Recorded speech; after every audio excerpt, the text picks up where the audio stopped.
about the lasting power of attorney, which is a new instrument that is created under the Mental Capacity Act. And okay, so before I do that, my question to you as to whether you're going to decide to buy a HDB flat is because while you have this ability to make the decision for yourself, you can decide, buy, don't buy this flat, don't buy this flat, what's my budget, do I have the credit, you can figure all that out. You can go to the bank, take advice, decide for yourself what you want to buy, how much you want to borrow, how much renovation you want to do, and that's only because you have capacity. The question is, what happens if you don't have capacity? So what if tomorrow you can't make the decision? Most of you are very young, you look very young, so it's a bit far off to think about. No capacity. This is a slide we use for a lot of talks, but it's dealing with people with dementia. Most of you are probably too young to think about that. But you might have family members, who might have age-related issues. 5% of the people above 65 have dementia. That's a statistic for the world. But then, dementia is not the only cause for people to lose capacity. This person who wrote on the blog about a cousin who went on a holiday, 40-something years old, suffered some infection and then lost consciousness and cannot make decisions. So the family is stuck, don't know what to do, how to make financial decisions for her now that she's in this condition. So it can happen to anybody. It can happen to you, it can happen to me. We don't know. So if something should happen to us, I think just now one of the speakers talked about if you want to buy HDB, very important to buy insurance. Not just your mortgage reducing insurance, but fire insurance. These are what we call contingency. You plan ahead in case something untoward happens. If you plan in case something you don't expect happens. So you buy mortgage reducing insurance so that if something happens to you, your loved ones will still have a roof over their head. You buy fire insurance so that fire shouldn't happen. Even if your neighbor is stressed to your house, you can have the money to rebuild. So these are things you provide for yourself. But if you lose capacity, something happens to you tomorrow, you can't decide. Who will decide for you? I hope most of you will have family members and say, my family members, my loved ones, you will decide for me. Okay, that's great. The question then is, how will they act? If you go to the bank, and ask Marcia this, you go to the bank and you say, oh, my husband, wife, or my parents lost capacity, I need to operate your bank account. He will tell you, sorry. You don't have authority, where's your authority? Yeah? So will they have the power to legally transact for you? Usually the answer will be no. Not unless it's a joint account. Then will there be a dispute? Who will decide? Your husband, your parents, your siblings, your children, if your children are old enough, who will decide? What if they don't agree? If they don't agree what decision to be taken, who will decide? Will they quarrel? And even then, who's going to decide? Whether you should be placed in a home, whether you should have a maid look after you. Yeah. So somebody has to make a decision who. So if you love the people who are going to look after you, you want to plan ahead. So the Mental Capacity Act was passed some years ago, but it only came into force last March. And what the Act does is allows us to make decisions for ourselves while we can still make it, but in the event we cease to be able to make it, it allows others to make decisions for us. Okay, when I say you can't make decisions, basically we're talking about lack of capacity. And the Act defines lack of capacity as an impairment of your mind or your brain, a dysfunction that prevents you from making decisions. Oops, sorry.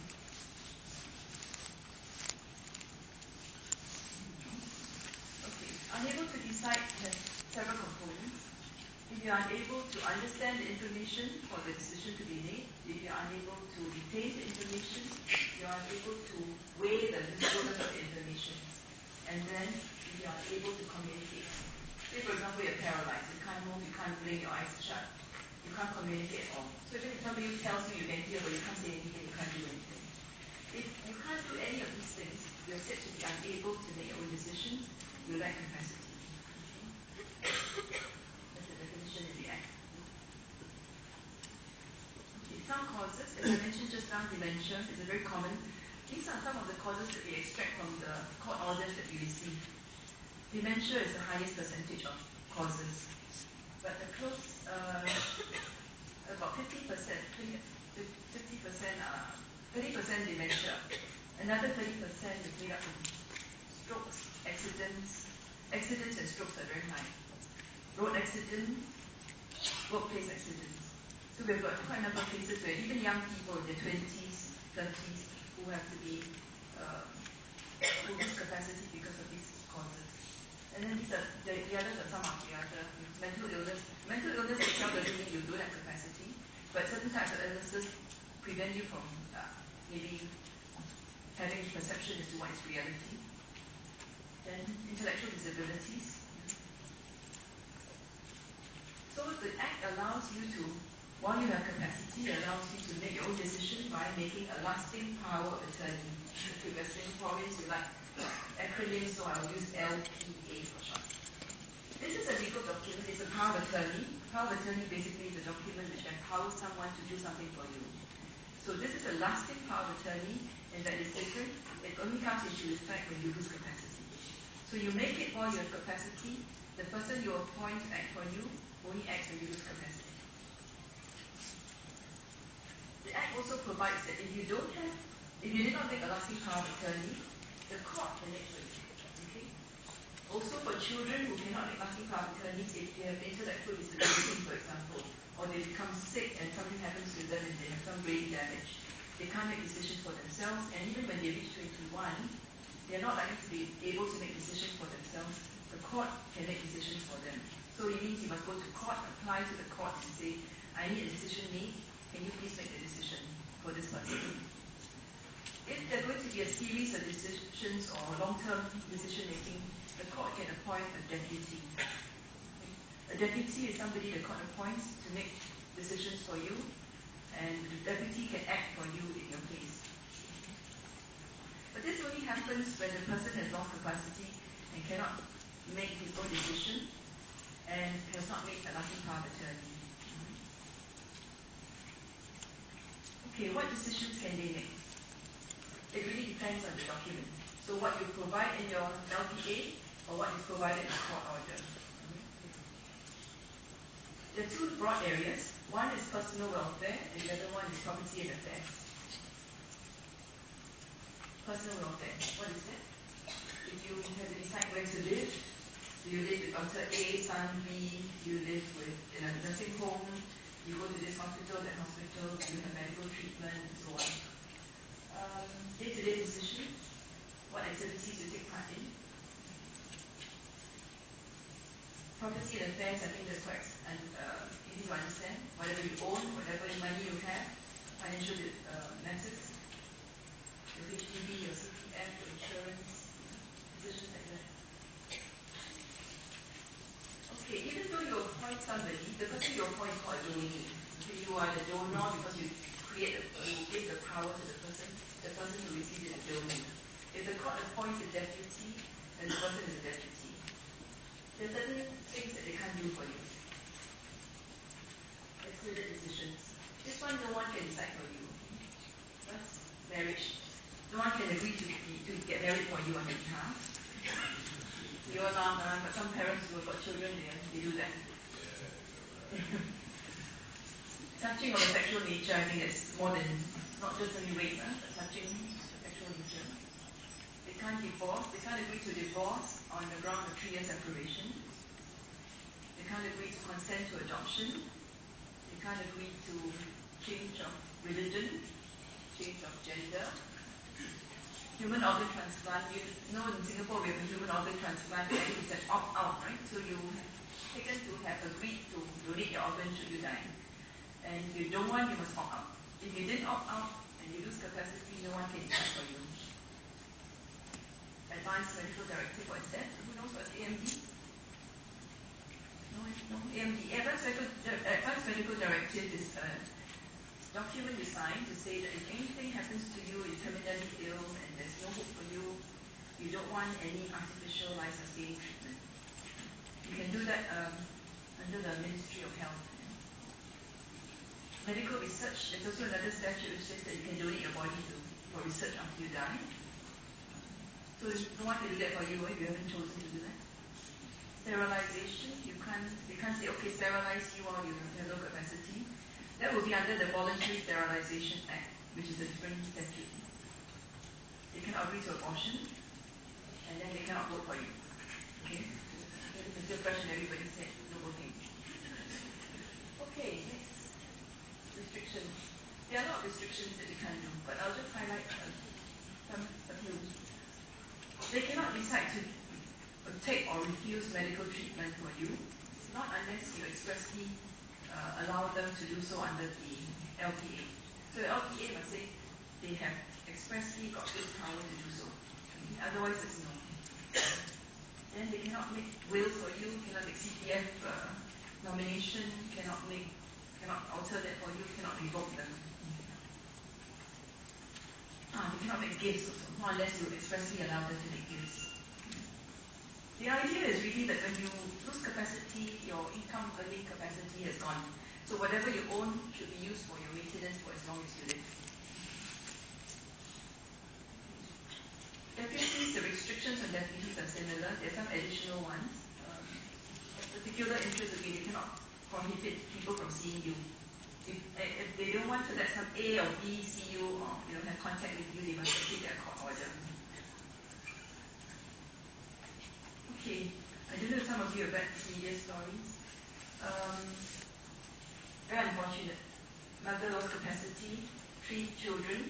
2 of them decided to apply to be deputy because she didn't take an LPA, and then the third one objects. So they went to court to fight. This is a man who, after reading, I don't know if you all read this OCBC case, Madam Huang, very famous in the newspaper, quite big. When he read the article, he got very worried, so he discussed with his brother. They both decided to come to office and register LPA. They're both single, so they appointed their niece. There was another lady, I'm sorry the slide is a bit small. There was another lady who also did. What happened is her husband suffered a stroke and lost capacity, and she had to go to court. At the time, our act wasn't in force yet. She had to go to court and apply to be appointed as deputy or whatever the equivalent was then. And after the whole hassle, she decided that she's going to appoint her son so that he doesn't have to go through the same hassle. If you choose to do an LPA, you choose the person that you want to act when you lose capacity. If you don't, then the court will appoint. Who the court appoints, you don't know. It depends on who applies. It depends on whether the court agrees to let the person be your deputy. Secondly, the person who you appoint can act once you lose capacity. In the other case, you have to go through the legal process. Go to make court application, and to get a lawyer mostly, most of the time. So you incur time delay, financial costs for the legal fees, and also medical costs. So I assume that most of you would like to spare your loved ones the trouble of going to court. So how to make LPA? First requirements, you must be at least 21 years old. Yeah, so not just for bank loans, but also for the LPA, you must be at least 21 years old. You must have capacity. If you have no capacity, you cannot create legal instrument. And if you are bankrupt, your LPA cannot dissolve property in a sense. Then there's an LPA certificate that's required. I'll come to that later. And then you must register the instrument with our office. There are actually a few forms. One is the LPA form. I'll come to the different form. Then there's an application to register the form. Then you bring it to office to submit it, or you can authorize somebody to do that on your behalf. And there's an application fee. Okay, forms. There are 2 types of LPAs that you can do. We call it the orange and the blue. Form 1, Form 2. The orange is the simple form. It gives you, I think it's been handed out to all of you.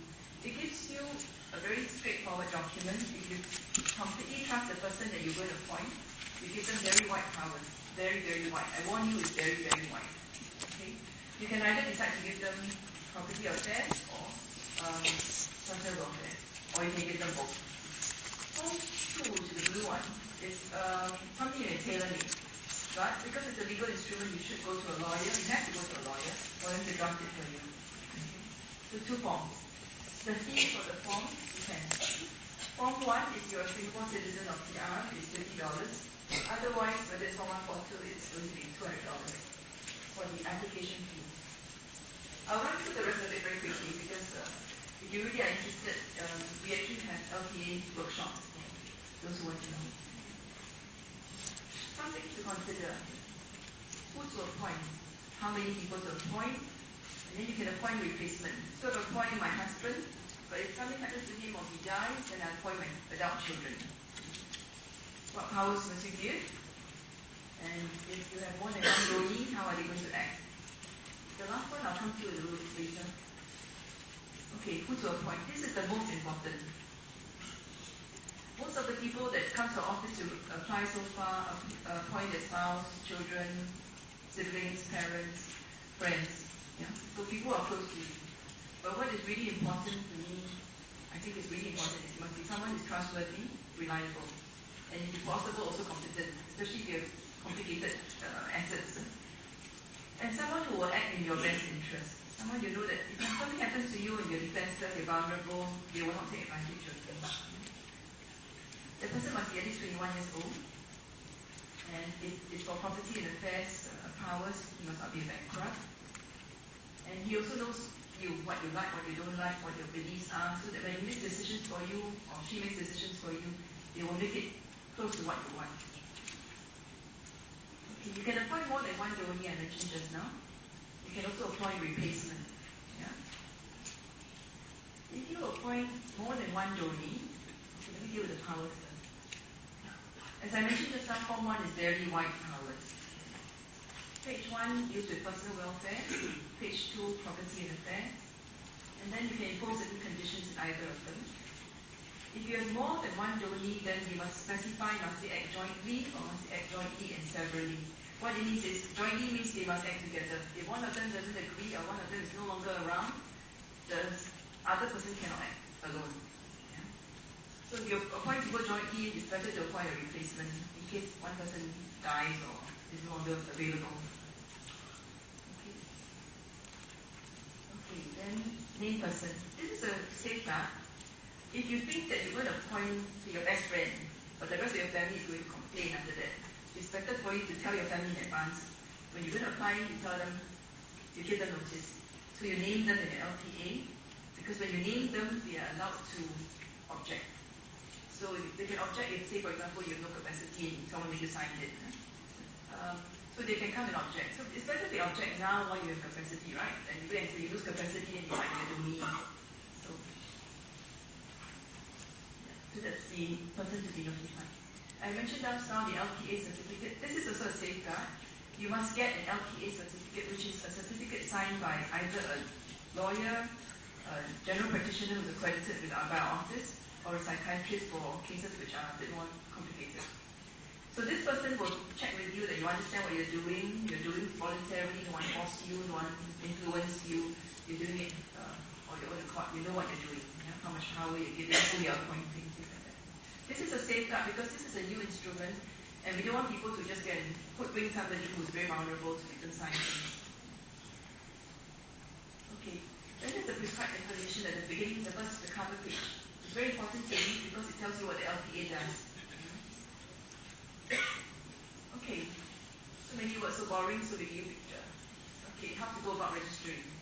You have the donor, when he has capacity, he makes the LPA, can be covering personal welfare, property and affairs, then he comes to our office, he applies to register it. Hopefully he doesn't need to use it for a very long time until he's old. And then when he loses capacity, then his donee will then begin to act.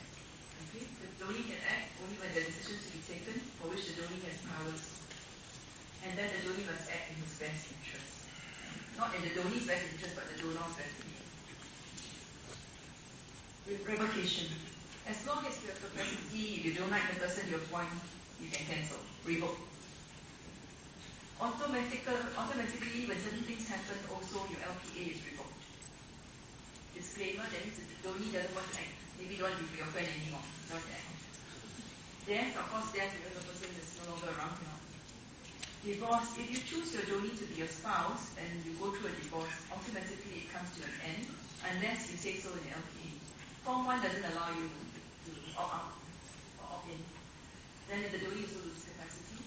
In addition to this, the LTA for property and affairs will also come to an end if there's bankruptcy or liquidation. Only trust companies, licensed trust companies can be donees. Okay? So if they go through liquidation or under judicial management,